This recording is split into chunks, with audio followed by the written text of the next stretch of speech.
Assalamualaikum warahmatullahi wabarakatuh. Selamat pagi anak-anak. Hari ini kita belajar matematika lagi bersama Bu Rizky dengan materi sifat perkalian bilangan bulat.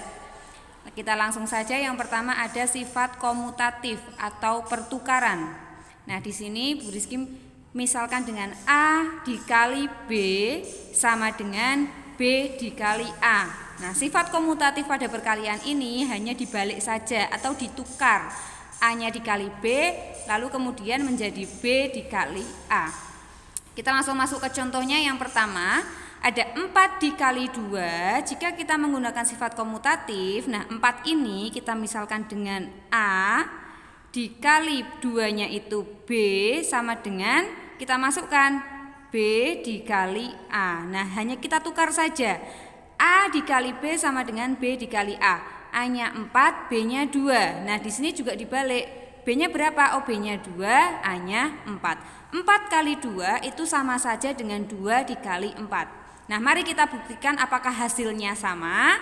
Kita buktikan yang pertama 4 dikali 2 sama dengan 8. Nah, yang kedua 2 dikali 4 juga sama dengan 8. Contoh yang kedua ada 12 dikali 3. Kita gunakan sifat komutatif, pertukaran, tinggal dibalik atau ditukar.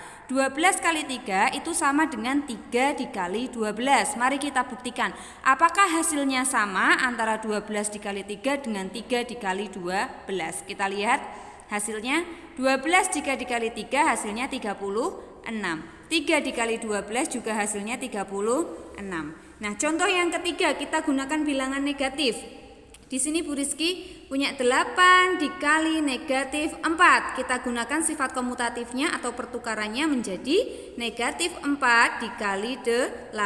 Mari kita buktikan apakah hasilnya sama. 8 dikali negatif 4 itu hasilnya negatif 32.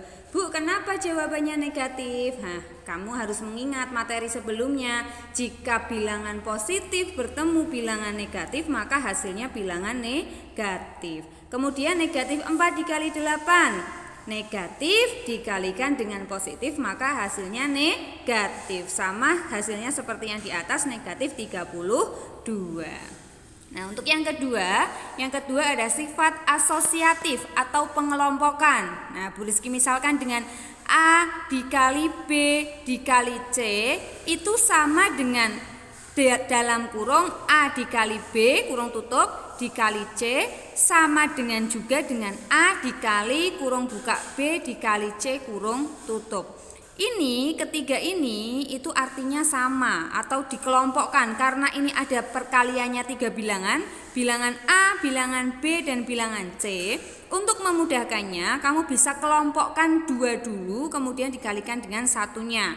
Yang pertama kamu kelompokkan A dengan B, kamu kasih tanda dalam kurung lalu dikalikan C. Atau bisa kamu balikkan, A-nya disendirikan, B dengan C-nya dikelompokkan. Coba kita lihat contohnya, apakah nanti hasilnya sama antara A dikali B dikali C atau dengan dikelompokkan.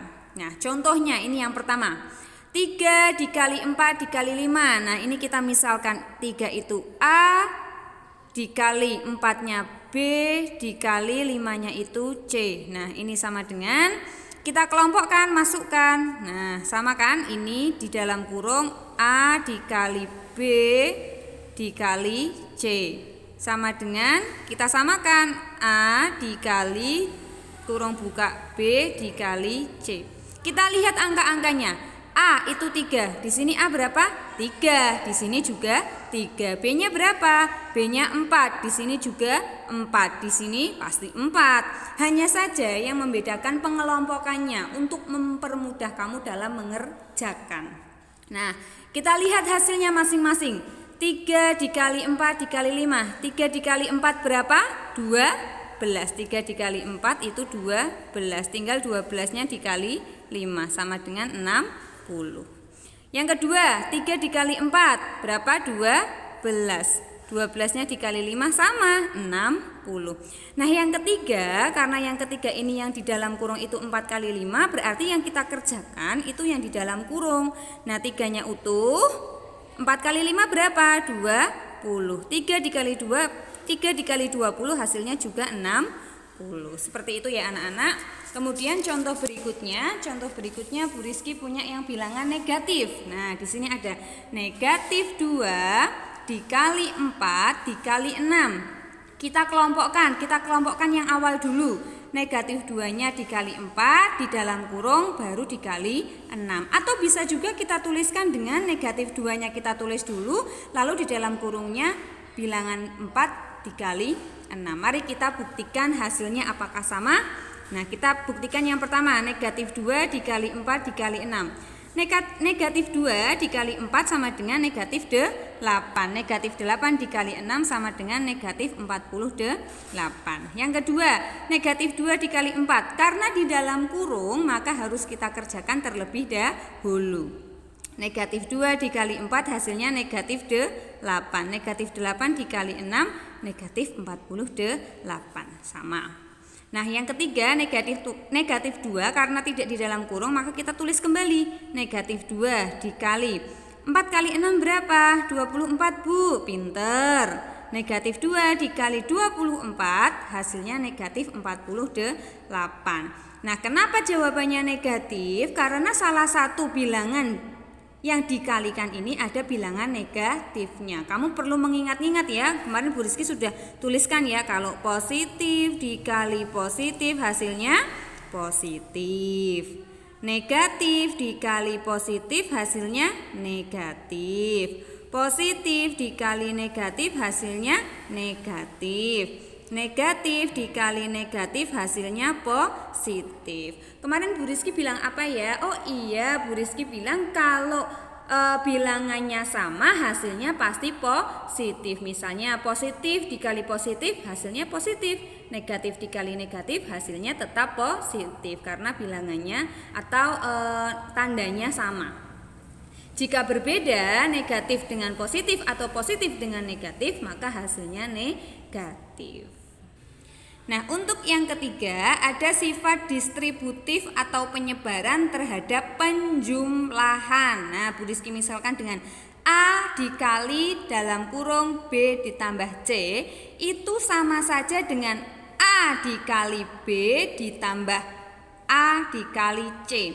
Ini kita sebarkan untuk mempermudah. Ini misalnya soalnya A dikali di dalam kurung B tambah C. Kita sebarkan, cara mudahnya kita uraikan. Nah, kita uraikan misal menjadi A dikali B ditambah A dikali C. Jadi yang di dalam kurung ini kita pisahkan menjadi perkalian. Karena ini kita masih belajarnya penjumlahan, maka tanda di sini juga penjumlahan. Penjumlahan diperoleh dari dalam kurung ini karena ini penjumlahan. Langsung kita masuk ke contohnya. Yang pertama, 5 dikali dalam kurung 4 ditambah 6 sama dengan kita sebarkan yang pertama berarti gimana caranya?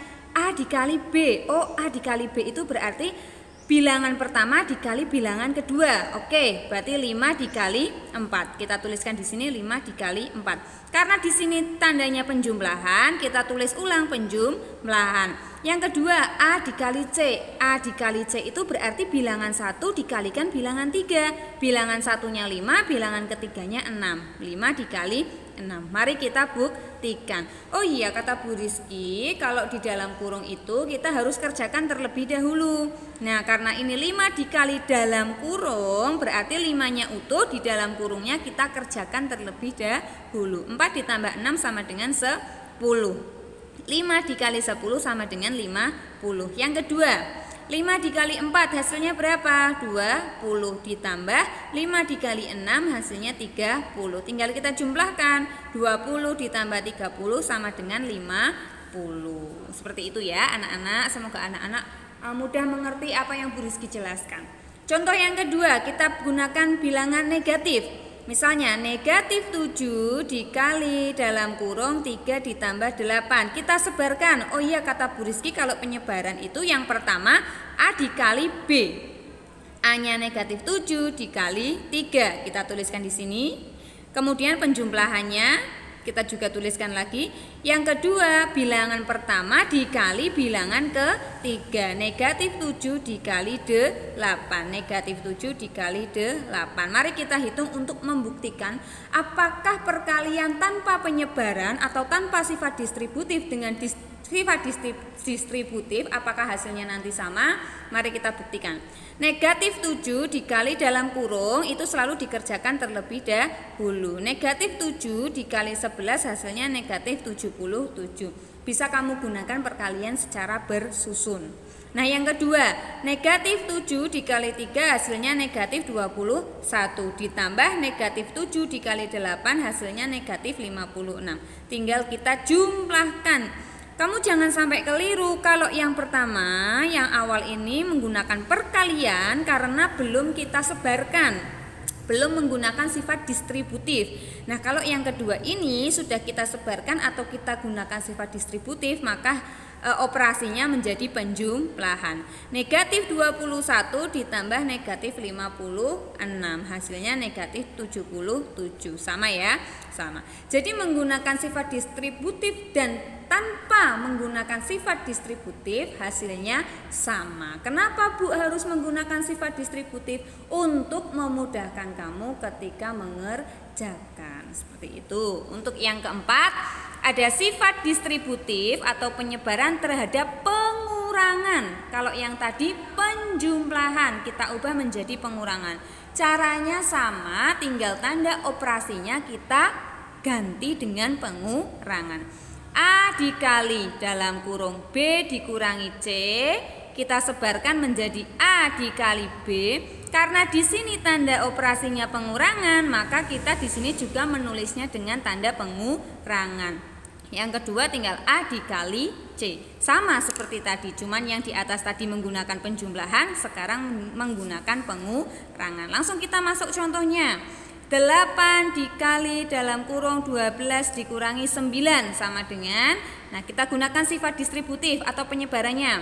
A dikali B berarti 8 dikali 12. Tanda operasinya pengurangan kita tuliskan kembali. Kemudian yang terakhir A dikali C, A-nya 8, C-nya 9, tinggal 8 dikali 9. Bu, ini 9-nya bukan negatif, Bu. Bukan, karena ini pengurangan. Pengurangannya sudah kita pindahkan di sini. Jadi di sini tetap 9. Mari kita buktikan apakah hasilnya sama. 8 dikali dalam kurung dikerjakan dulu. 12 dikurangi 9 sama dengan 3. 8 dikali 3 sama dengan 24. Yang kedua, 8 dikali 12 96 dikurangi 8 dikali 9 72. 96 dikurangi 72 hasilnya 24. Jadi hasilnya tetap sama. Begitu pula contoh yang kedua bisa kamu cermati lagi, bisa kamu coba-coba apakah nanti hasilnya Bu Rizky dengan hasilnya kamu apakah sama. Nah, kemudian yang kelima ada unsur identitas pada perkalian. Apa sih Bu unsur identitas? Nah, kita lihat, kita simak ya. 1 atau bilangan 1 adalah unsur identitas atau elemen netral. Maksudnya apa? Jadi jika ada bilangan 1 dikalikan dengan bilangan berapapun kecuali 0 ya, itu nanti hasilnya adalah bilangan itu sendiri. 0 juga bilangan itu sendiri. Nah misalnya langsung nih ya, suatu bilangan yang dikalikan 1 maka hasilnya sama dengan bilangan itu sendiri. Contohnya 8 dikali 1 hasilnya 8. Hasilnya bilangan itu sendiri. 1 dikali 10 hasilnya 10 karena hasilnya itu bilangan itu sendiri. Negatif 9 dikali 1 hasilnya negatif 9. 1 dikali negatif 12 hasilnya negatif 12. Hasilnya adalah bilangan itu sendiri. Berapapun bilangannya jika dikalikan dengan 1 hasilnya bilangan itu sendiri. Bu coba yang 0. Oke, misalnya 1 dikali 0. Bilangan itu sendirinya yang mana? Bilangan itu sendiri adalah yang 0. Karena 1 jika dikalikan berapapun hasilnya bilangan itu sendiri. Yang terakhir, ada sifat bilangan 0 pada perkalian. Suatu bilangan yang dikalikan 0 maka hasilnya sama dengan 0. Berapapun angkanya, berapapun bilangannya, seberapa besar sampai jutaan, sampai ratusan ribu, jika dikalikan 0 maka hasilnya tetap 0. Nih Bu Rizky contohkan, 6 dikali 0 sama dengan 0. Negatif 5 dikali 0 hasilnya juga 0. Bu, kalau misalnya 1 juta, oke Bu Rizky tuliskan 1 juta. Nah, 1 juta dikali 0 hasilnya berapa? Ya tetap 0. Karena berapapun angkanya, jika dikalikan 0 hasilnya tetap 0. Bu, negatif 500. Negatif 500 dikalikan 0, ya hasilnya tetap 0. Karena kita ingat lagi sifat bilangannya, suatu bilangan yang dikalikan 0 maka hasilnya sama dengan 0. Seperti itu ya anak-anak. Semoga anak-anak mengerti, bisa memahami apa yang Bu Rizky sampaikan pada materi hari ini. Tetap semangat, tetap berusaha, jangan putus asa dan tetap berdoa. Jangan lupa jaga protokol kesehatan. Cukup sekian, terima kasih. Wassalamualaikum warahmatullahi wabarakatuh.